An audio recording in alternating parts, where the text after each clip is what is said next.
Ok, amigos ouvintes, dentro do Jornal da Educadora, com muita satisfação, nós vamos conversar hoje com o empresário Clóvis Peruzzolo para falar sobre um assunto que tomou conta das rodas de conversa nesses últimos dias. O seu Clóvis, para quem não conhece, é empresário atuante em Pouso Redondo, no ramo da avicultura, proprietário, enfim, da Galos Avícola, e chegou para nós aqui da Rádio Educadora informação que, de certa forma, alguns aviários na região seriam fechados ou foram então fechados. E o empresário Clóvis, com toda a atenção, conversa conosco nesta quinta-feira. Seu Clóvis, uma satisfação conversar com o senhor na manhã de hoje. Enfim, qual é a veracidade dos fatos a respeito das notícias que dizem, que falam sobre o fechamento de aviários aqui na nossa região? Obrigado pela participação, seu Clóvis, e bom dia. Bom dia aos ouvintes da Rádio Educadora, bom dia, Gerson.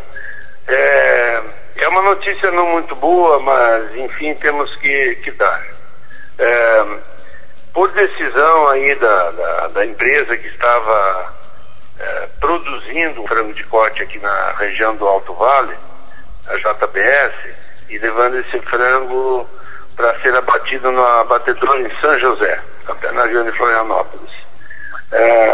Esse frango que está saindo daqui, a partir de já não está sendo mais alojado nos aviários dos produtores de frango de corte, em função do custo elevado no transporte do frango até o abatedor.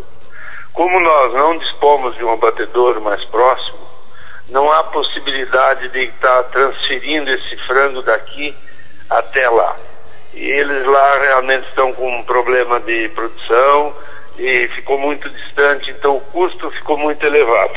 Além disso, nós estamos num período em que a matéria-prima para produzir as rações estão muito caros. Vem tudo do Mato Grosso e do Paraná. Isso encarece o nosso produto final aqui, não havendo possibilidade de competitividade com os produtos feitos na região do Paraná, Mato Grosso e etc. De modos que Santa Catarina vem perdendo espaço na avicultura, principalmente na nossa região, em função das distâncias para transporte desse frango.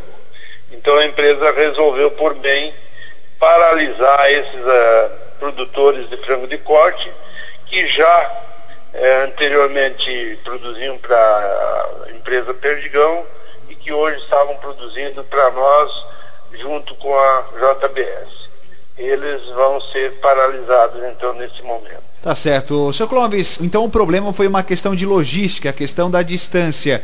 A gente sabe que foram feitas algumas consultas para o melhoramento das estradas, ou enfim, a ligação asfáltica um pouco melhor, mas não se teve resposta. É isso, seu Clóvis? Com certeza. Há 2 anos atrás, 1 ano e meio atrás, nós batalhamos junto do governo do estado para que que houvesse uma melhoria na rodovia que leva lá em Itaiópolis, saindo em Monte Castelo, mas nada aconteceu.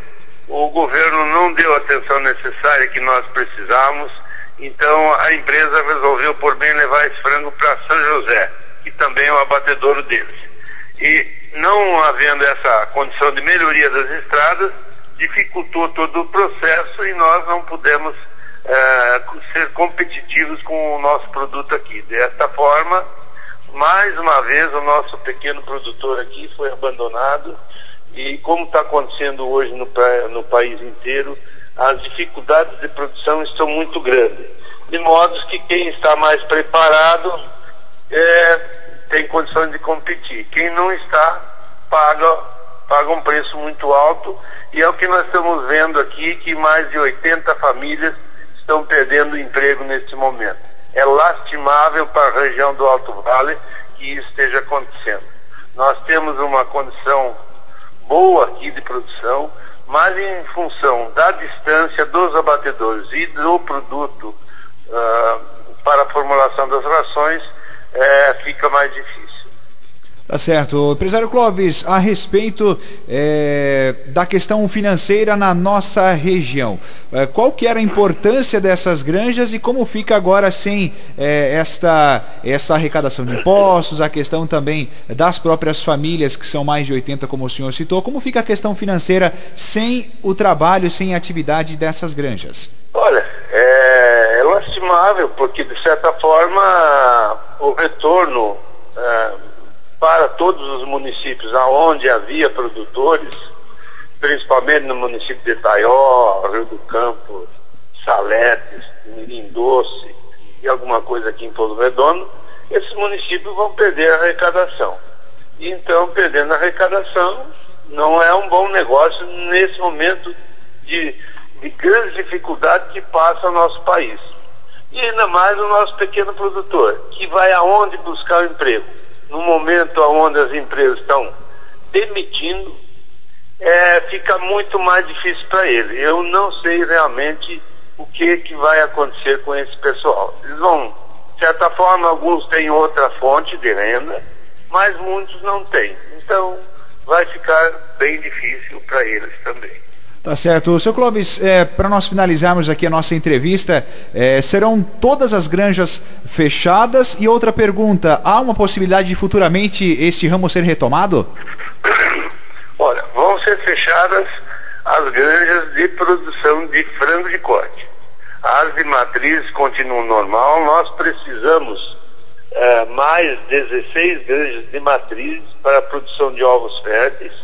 E o nosso objetivo aqui é chegar a 6 milhões de ovos férteis por mês. Isso é um bom número, mas só mais 16. A ideia é de transformar alguma dessas unidades, desde que elas estejam enquadradas dentro da exigência do Ministério da Agricultura, que aí envolve, um sistema diferenciado do frango. A matriz é mais exigente em isolamento, enfim, é um investimento que tem que ser feito, mas alguns produtores talvez vão optar por esta alternativa e os outros não têm. Quem não tem instalação adequada e isolamento sanitário, não vai ser possível. No futuro, só Deus saberá dizer para nós se ainda vai existir uma chance de voltar como já aconteceu uma vez. A gente batalhou bastante para conseguir trazer isso de volta. Na época fomos várias vezes em Curitiba, inclusive com lideranças políticas, para acertar com a Tyson, e a Tyson Brasil vendeu para a JBS.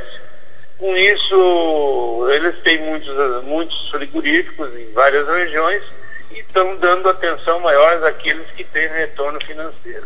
Os que não têm, infelizmente, não vai dar. Eu acredito que vai ser difícil. Nós teríamos que achar uma outra solução, mas nesse momento tão perturbado que está a economia brasileira, e com esses políticos, em vez de pensarem no futuro do Brasil, só pensam em passar a mão, está difícil para a gente chegar a ter uma luz no fim do túnel. Quem paga são sempre os pequenos produtores, enfim, aqueles que não têm condições. Os grandes se viram por aí.